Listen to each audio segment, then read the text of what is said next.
வணக்கம், இது உங்கள் பிவி அஸ்ட்ரோ.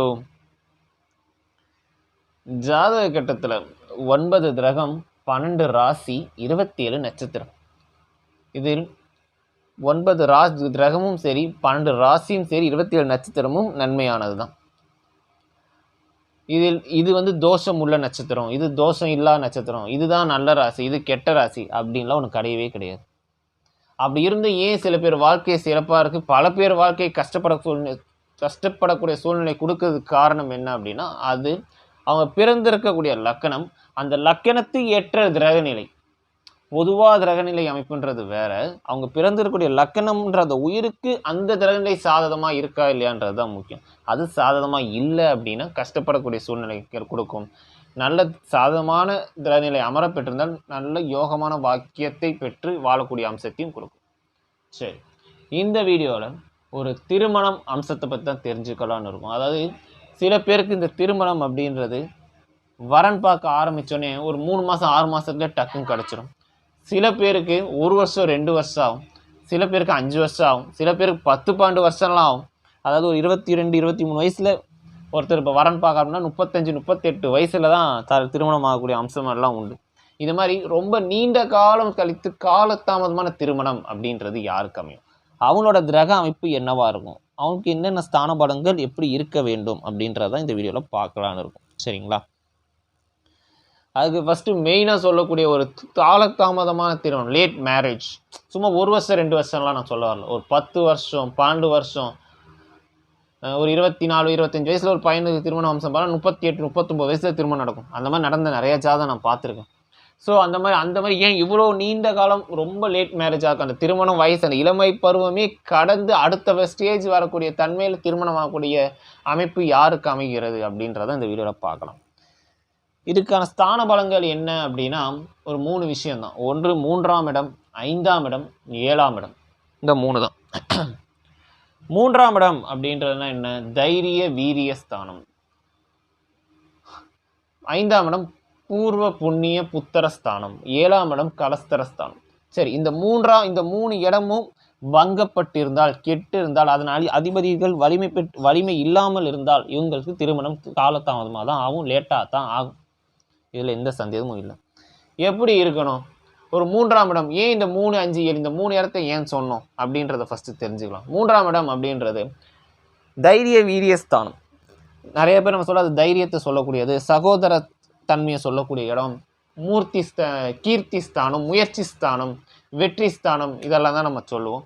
உண்மைதான், இதெல்லாம் தான். இதில் இன்னொரு முக்கியமான விஷயம் என்னென்னா, அது தைரிய வீரியஸ்தானம் அப்படின்னு சொல்லுவோம். அப்படின்னா என்ன அப்படின்னா, கணவன் மனைவி உறவுகளை சொல்லக்கூடிய அந்த தாம்பத்திய உறவுஸ்தானம் சொல்லக்கூடியது இந்த 3ஆம் இடம் தான். அது பழுதுபட்டு இருந்தால், அதன் அதிபதி கெட்டு இருந்தால் இவர்களுக்கு அந்த சுகம்ன்றது ஃபஸ்ட்டு கிடைக்கவே கிடைக்காது. திருமணம் அப்படின்றது என்ன? இருமணமும் ஒன்று சேருவது தான் திருமணம். அந்த 2 மனங்கள் ஒன்று கூடி நல்ல இல்லற வாழ்க்கையை அனுபவிப்பாங்களா மாட்டாங்களா அப்படின்னு சொல்கிறது தான் இந்த 3ஆம் இடம். ஸோ அப்போ இந்த 3ஆம் இடம் ரொம்ப இம்பார்ட்டன்ட், அது நல்லா இருக்கும். 1. 2வது 5ஆம் இடம். 5ஆம் இடம் பூர்வ புண்ணிய புத்திரஸ்தானம், குழந்தை பாக்கியஸ்தானம் சொல்லக்கூடியது. 5ஆம் இடம் கெட்டு இருந்தாலும் திருமண அமைப்பு காலதாமதம் ஆகும். என்ன காரணம்னா, இப்போ ஒரு திருமணம் நடக்குது ஒருத்தவங்களுக்கு, நம்ம அடுத்தது என்ன சொல்லுவோம்? திருமணம் எப்போ? அடுத்த நம்ம கேட்கக்கூடிய பொதுவாக எல்லோரும் கேட்கக்கூடிய கேள்வி என்ன? குழந்தை எப்போ அப்படின்னு தான் எல்லோரும் கேட்போம். ஸோ அப்போ திருமணம் நடந்த அடுத்த பாயிண்ட்டுன்றது, அடுத்த ஸ்டேஜ்ன்றது என்னது அப்படின்னா குழந்தை பருவம் தான், குழந்தை அமைப்பு தான்.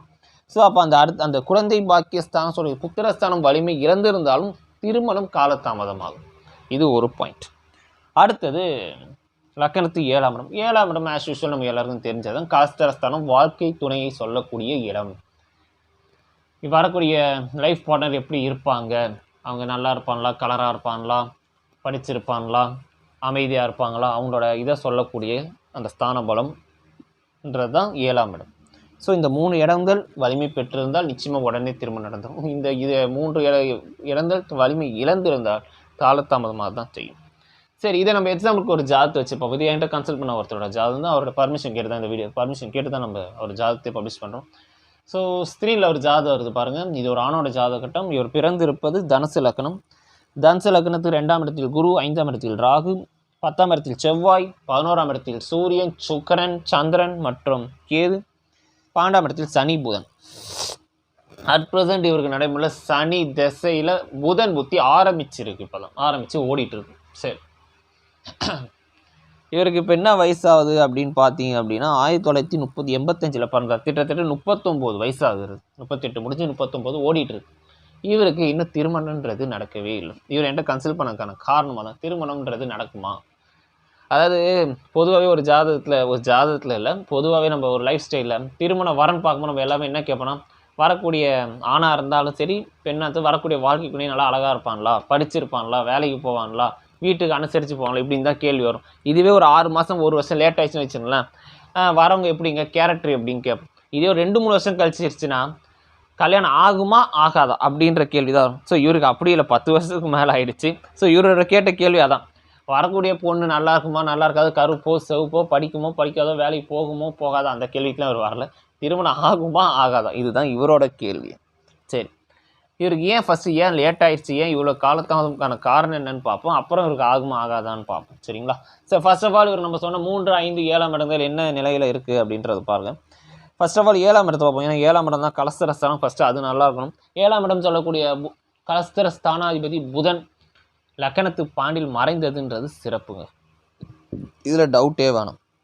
நிறைய பேர் 7 பாண்டில் மறைஞ்சிட்டாரு, ஆனால் தான் திருமணம் லேட் ஆகுது அப்படின்னு நிச்சயமாக கிடையாது. இந்த லக்கணத்து பாததாதிபதி கேந்திராதிபதினு சொல்லக்கூடிய புதன் இந்த லக்கணம் மறைந்திருந்தால் தான் சிறப்பு. ஸோ அது அந்த இடத்துல மறைந்து சனியோட கூட பார்த்து மேலும் சிறப்பு தான். இது மேலோடமா சனி கூடனது சிறப்பு இல்லை நிறைய பேர் நினைப்பீங்க, நிச்சயமாக அப்படி கிடையாதுங்க. இந்த லக்கணத்துக்கு தனாதிபதி மற்றும் திருதியாதிபதியாக வரக்கூடியவர் அந்த சனி பகவானோட புதன் கூடியிருப்பது அப்படின்றது நல்ல ஒரு யோகமான அமைப்பு தான். அது முக்கியமாக பாண்டில் மறைஞ்சதுன்றது தான் சிறப்பான ஒரு விஷயமே. சரிங்களா? ஸோ அப்போ இந்த ஜாதகத்துக்கு 7ஆம் அதிபதி நல்லா தான் இருக்கார். அந்த புதன் வாங்கிய நட்சத்திராதிபதியும் சுய நட்சத்திரம் தான். புதன் சுய நட்சத்திரத்தில் தான் நிற்குது. ஸோ அப்படி இருக்கும்போது புதன் நல்லா ஸ்ட்ராங்காகவே இருக்கார். இந்த லக்கணத்தை பொருளை மறைந்து நிறைந்து நிற்கிறார், சுய நட்சத்திரத்தில் நிற்கிறார், அம்சத்திலும் நல்ல நிலையில் தான் இருக்கார். அப்போ 7ஆம் அதிபதி நல்லா இருக்கா, 7ஆம் அதிபதி வாங்கிய நட்சத்திராதிபதி எந்த ஆங்கிலும் கெட்டு போகலாம், அம்சத்திலும் சிறந்த நிலையில் தான் இருக்கார். சரி, ஓகே. 7ஆம் பாவகம் எப்படி இருக்குது? ஏன்னா 7ஆம் பாவத்தில் சப்போஸ் சுக்கிரன் நின்று இருந்தாலோ அல்லது இந்த லக்கணத்துக்கு சந்திரன் நின்று இருந்தாலோ அல்லது குருவே நின்றிருந்தாலும் அது தோஷம்தான். எப்படி நார்மலாக சுக்கிரன் நின்னா கலஸ்தர காரகோ பாவனாஸ்தி விதி ஆகிடும். குரு நின்றிருந்தார்னா லக்கணாதிபதினு சொன்னாலும் கேந்திர ஆதிபத்திய தோஷம் பெறுவார். சந்திரன் நின்றிருந்தால் அஷ்டமாதிபதி அஷ்டமாதிபதி 7ல் நிற்கிறார் அப்படிங்கும் போது வரக்கூடிய வாழ்க்கை துணையினால பிரச்சனை வரணும். வாழ்க்கை அந்த துணைன்றது வர லேட்டாக தான் வரும்ன்றது ஒரு விதி. சப்போஸ் செவ்வாய் இருந்தார் அப்படின்னா செவ்வாய் தோஷம்னு அர்த்தம் கிடையாது, விரையாதிபதி 7ல் அமர்ந்திருக்கிறார் என்றே அர்த்தம். அப்போ அந்த இடம் விரயமாகணுன்ற விதியாயிடும். ஸோ அப்போ அந்த இடத்துல 7ஆம் பாகம் இந்த மாதிரி ஏதோ ஒரு பட்டில் கெட்டு இருக்கா அப்படின்னா எந்த ஆங்கிலுமே கிடையாது, அது தனியாக அழகாக எந்த தினமும் பார்க்காம அழகாக இருக்குது. அப்போ 7ஆம் பாகம் நல்லா இருக்குது, 7ஆம் அதிபதி நல்லா தான் இருக்குது. ஓகே, 7ஆம் இடம் சூப்பராக இருக்குது. அப்போ நிச்சயமாக இருக்குது திரும்ப நடந்துடும், அதில் டவுட் இல்லை. ஃபஸ்ட்டு. 2வது 5ஆம் இடம் சொல்லக்கூடிய பூர்வ புண்ணிய புத்திர ஸ்தானம் சொல்கிற 5ஆம் இடம் இப்படி இருக்குது. 5ல் ராகு நிற்குது, அதனால் குழந்தை பாக்கியம் தடையாகுது அப்படின்னு சொல்லலாமா அப்படின்னா நிச்சயமாக இல்லை. நார்மலாகவே 5ல் ராகு நிற்கக்கூடாதுன்றது ஒரு விதி. பட் அந்த மாதிரி இருந்தும் நிறையா பேருக்கு நல்ல குழந்தை செல்வம் பிறந்து நல்ல அழகான வாழ்க்கையை வாழ்ந்துட்டு தான் இருக்காங்க. ஸோ 5ல் ராகு நின்னால் மட்டும் தோஷம் சொல்ல முடியாது, 5 அதிபதி கெட்டிருந்தால் தான் அது தோஷம் ஆகிடும். ஸோ 5 அதிபதி எந்த நிற்கிறார்? செவ்வாய் 10ஆம் இடத்தில் திக்பாலம் வீடு கொடுத்த அதிபதி பரிவர்த்தனை யோகத்தில் நிற்கிறார். ஸோ ரொம்ப ஸ்ட்ராங்காக இருக்கார் அப்படின்னு எடுத்துக்கலாமா அப்படின்னா மேலோட்டமாக பார்த்தா 5 அதிபதி நல்லா தான் இருக்கார், நான் இல்லைன்னு சொல்ல வரல. ஆனால் சற்று வலிமை குறைவாக இருக்கார். 7ஆம் அதிபதி அந்த இடத்துல ஸ்ட்ராங்காக இருக்கார், ஆனால் அதே மாதிரி 5 அதிபதி ஸ்ட்ராங்காக இல்லை, சற்று வலிமை குறைவாகவே இருக்கார். எப்படி வலிமை குறைவாக இருக்கார்? 5 அதிபதி திக்பாலம் தானே, பரிவர்த்தனை யோகத்தில் தான் நிற்கிறார் என்பது உண்மைதான், நான் இல்லைன்னு சொல்ல. 5ஆம் இடம்ன்றது பூர்வ புண்ணிய புத்திரஸ்தானம். அந்த 5ஆம் அதிபதி செவ்வாய் 5ஆம் இடத்துக்கு 6ல் மறைஞ்சதுன்றது ஒரு வகையில் தவறு, அது கூட பெரிய விஷயம் இல்லை. அந்த இடத்துல யாரோட பரிவர்த்தனை? புதனோட பரிவர்த்தனை. அப்போ 5ஆம் இடம் புத்திரஸ்தானத்துக்கு 6, 8 தான் பரிவர்த்தனையாக வருது. லக்கணத்துக்கு வேணால் 10, 12 பரிவர்த்தனை அப்படின்னு நம்ம சொல்லலாம். ஆனால் நம்ம பேசுகிற கான்செப்ட் என்ன? புத்திரஸ்தானம். அப்போ 5ஆம் இடத்தை கையணும். 5ஆம் இடத்துக்கு அஷ்டமாதிபதியே அதே செவ்வாய் தான். 5ஆம் இடத்துக்கு 6 அதிபதியாக புதன் வருவார். லக்கணத்துக்கு தான் ஒரு பாதகாதிபதி. 5ஆம் இடத்துக்கு 6 அவன் 5ஆம் இடத்துக்கு 6ஆம் இடமும் 8ஆம் இடமும் 6ஆம் அதிபதியும் 8ஆம் அதிபதியும் பரிவர்த்தனை. ஸோ அப்போ 5ஆம் அதிபதி சற்று வலிமை குறைவாகவே இருக்காரு. ஆனால் நான் கெட்டு போயிட்டாருன்னு இந்த இடத்துல சொல்ல வரல. ஏன்னா கெட்டு போயிட்டாருன்றது வேற, இந்த இடத்துல வலிமை குறைவாக இருக்கார். ஏன்னா திக்பால் அரைஞ்சிருக்காரு, லக்கணத்தில் 10ல் இருக்கார், அதெல்லாம் சிறப்பு. குரு பார்வையில் இருக்கார், எல்லாமே சிறப்பு தான். அதெல்லாம் கொள்ளலாம். ஆனால் இந்த பரிவர்த்தனைன்றது இந்த இடத்துல மைனஸு. ஏன்னா 5ஆம் இடத்து 6 8ம் 6 கூடிய அதிபதி 8 கூடிய அதிபதியும் பரிவர்த்தனை பண்ணாலும் அப்போ 5ஆம் இடம் கொஞ்சம் லேட்டாக தான் ஆகும். குழந்தை அமைப்புன்றது லேட்டாக ஆகணுன்றது ஒரு அமைப்பு இருக்குது. சரி, அப்போ 7ஆம் இடம் நல்லா இருக்குது, 5ஆம் இடம் சற்று அடி வாங்கியிருக்கு. சரி, அடுத்தது நம்ம சொல்லக்கூடியது 3ஆம் இடம். ரொம்ப முக்கியம், ஒரு திருமண அம்சத்துக்கு ரொம்ப முக்கியமானதே 3ஆம் இடம் தான். இது நிறைய பேருக்கு தெரியறதே இல்லை. ஏன்னா 3ஆம் இடம் தான் தைரிய வீரியஸ்தானம், கணவன் மனைவி உறவுகளை சொல்லக்கூடிய அந்த ரிலேஷன்ஷிப்பை சொல்லக்கூடிய ஸ்தான பலமே இந்த 3ஆம் இடம். போக சுகம் அப்படின்னு பேர். 12ஆம் இடம் அயன போக சுகம் அப்படின்னு சொல்லுவோம். அது படுக்கை ஸ்தானம்.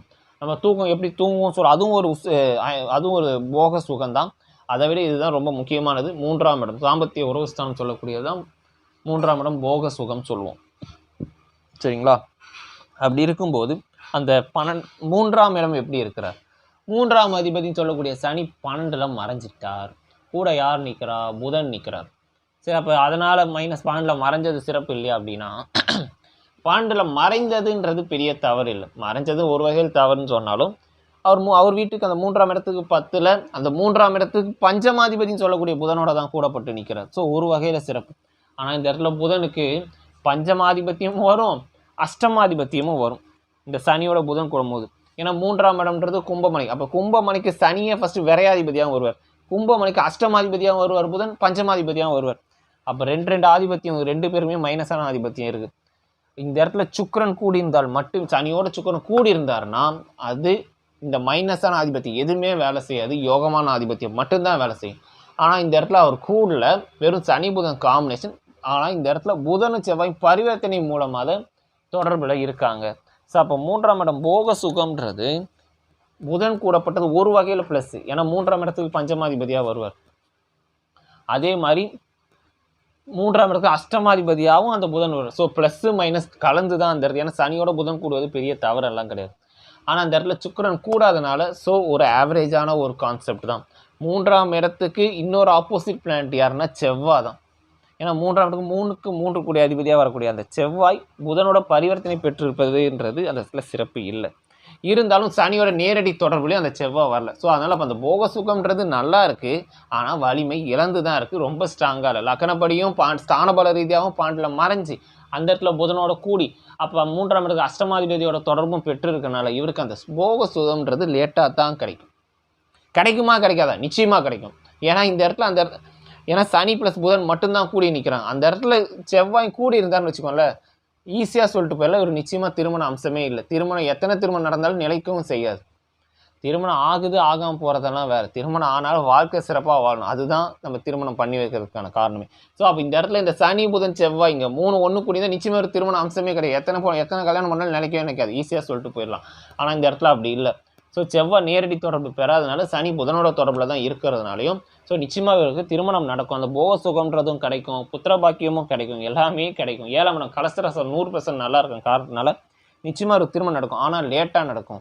லேட்டாக நடக்கக்கூடிய காரணம் 7ஆம் இடம் நன்றாக இருக்கிறது, 3ஆம் இடம் சற்று வலிமையாக ஒரு 50% தான் வலிமையாக இருக்கிறது, 5ஆம் இடம் புத்திரஸ்தானம் வலிமை இழந்திருக்கும் காரண கருத்துக்குன்னா இவருக்கு காலதாமதான திருமணம் தான் நடக்கும். இதுதான் கான்செப்டே இந்த இடத்துல. சரிங்களா? ஸோ இப்போ நடைமுறையில் உள்ள தசா புத்தி என்ன? சனி தசை. இப்போ தான் புதன் புத்தி ஸ்டார்ட் ஆயிடுது. ஸோ புதன் புத்தி நீ திருமணம் பண்ணி கொடுக்குமா?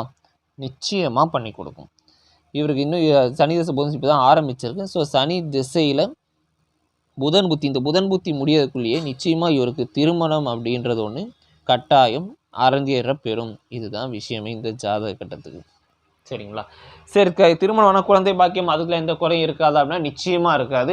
ஏன்னா சனி திசையில் புதன் புத்தி முடிஞ்சு அடுத்து வர கேது புத்தியில் நிச்சயமாக இருக்கும் குழந்தைன்ற அமைப்புன்றது இருக்கும். எப்படி சொல்கிறோம் அப்படின்னா, சனி திசையில் கேது புத்தி, கேது லக்னத்துக்கு 11ஆம் இடத்தில் அமரப்பெற்று கேது வாங்கிய நட்சத்திராதிபதி ராகு, கேது வீடு கொடுத்த அதிபதி சுக்கிரன் ஆட்சி, கேது வாங்கிய நட்சத்திராதிபதி ராகு எல்லாமே 5ஆம் இடத்தை பார்வை செய்து 5ஆம் இடத்தோட தொடர்பு பெற்றக்கூடிய நிலையில் இருக்கனால் நிச்சயமாக திருமணமானவனே அடுத்து வரக்கூடிய கேது புத்தியிலும் இவருக்கு திருமண அம்சம்ன்றது உண்டு. கேது மற்றும் சுக்கிரன் இந்த 2 புத்தியிலும் நிச்சயமாக குழந்தை பாக்கியன்றது உண்டாகும். ஏன்னா அம்சத்தில் பார்க்கும்போது சுக்கிரன் குருவோட வீட்டில் தான் நிற்பார். சுக்கிரன் வாங்கிய நட்சத்திரமும் ராகு தான். ஸோ கேது புத்தி அடுத்து வர சுக்கிர புத்தி 2 புத்திலுமே அடுத்தது குழந்தைக்கான அமைப்புன்றது தெளிவாக இருக்கிறது. ஸோ டெஃபினட்டாக திருமணம் ஆகும். திருமணம் ஆகி குழந்தை பாக்கியமும் அடுத்த கல்யாணம் அடுத்த வருடத்துக்குள்ளேயே நிச்சயமாக கிடைக்கும் அப்படின்றத நம்ம இந்த இடத்துல நிச்சயமாக உறுதியாக சொல்லலாம். இதுதான் விஷயம். ஒரு ஜாதகத்தில் திருமணம் ஆகுமா ஆகாதான்னு சொல்லக்கூடிய இடம் அப்படின்றது 7ஆம் இடம் கலஸ்தர ஸ்தானத்தை வச்சு சொல்கிறது. திருமணம் ஆனாலும் அது சிறப்பாக இருக்குமா இருக்காதான்னு சொல்கிறது 7ஆம் இடம் ப்ளஸ் 3ஆம் இடத்தையும் வச்சு சொல்கிறது. கல்யாணம் ஆகி திருமணம் ஆகி அது பிரிவினை நடந்து சப்போஸ் மறு திருமணம் நடக்குமா அப்படின்னு சொல்கிறது லக்னத்துக்கு 11ஆம் இடத்தை வச்சு சொல்கிறது. ஒரு கல்யாணம் பண்ணி 2 கல்யாணம் 3 4 கல்யாணம் பண்ணி சிறப்பு இல்லாமல் போவதற்கான காரணம் லக்னத்துக்கு 3ஆம் இடமும் 7ஆம் இடமும் கெட்டிருந்தால், முழுமையாக கெட்டிருந்தால் இவருக்கு எத்தனை காரம் கெட்டினாலும் நிலைக்காது என்பது தான் இதோட அமைப்பு. சரிங்களா? ஸோ இந்த ஜாதகத்தை பொறுத்த வரைக்கும் திருமணம் நடக்குமா, 39 வயசுக்கு மேலே தான் இவருக்கு திருமணம் நடக்கணுன்றது விதி. அதுக்கான காரணமும் நம்ம சொல்லிட்டோம். 3ஆம் இடம் வலிமை இழந்திருக்கிறது, 5ஆம் இடம் சற்று அடி வாங்கி இருக்கிறது, 7ஆம் இடம் நல்லா இருக்கிறனால நிச்சயமாக திருமணம் நடக்கும். சரிங்களா? ஸோ ஒருத்தரோட ஜாதகத்தில் லேட் மேரேஜா சீக்கிரம் மேரேஜா அப்படின்னு சொல்லக்கூடியது இந்த ஸ்தான பலத்தை பார்த்து தான் சொல்லப்படுகிறது. சரிங்களா? நாம் அடுத்த வீடியோவில் வேறொரு தலைப்புடன் சந்திப்போம். நன்றி, வணக்கம்.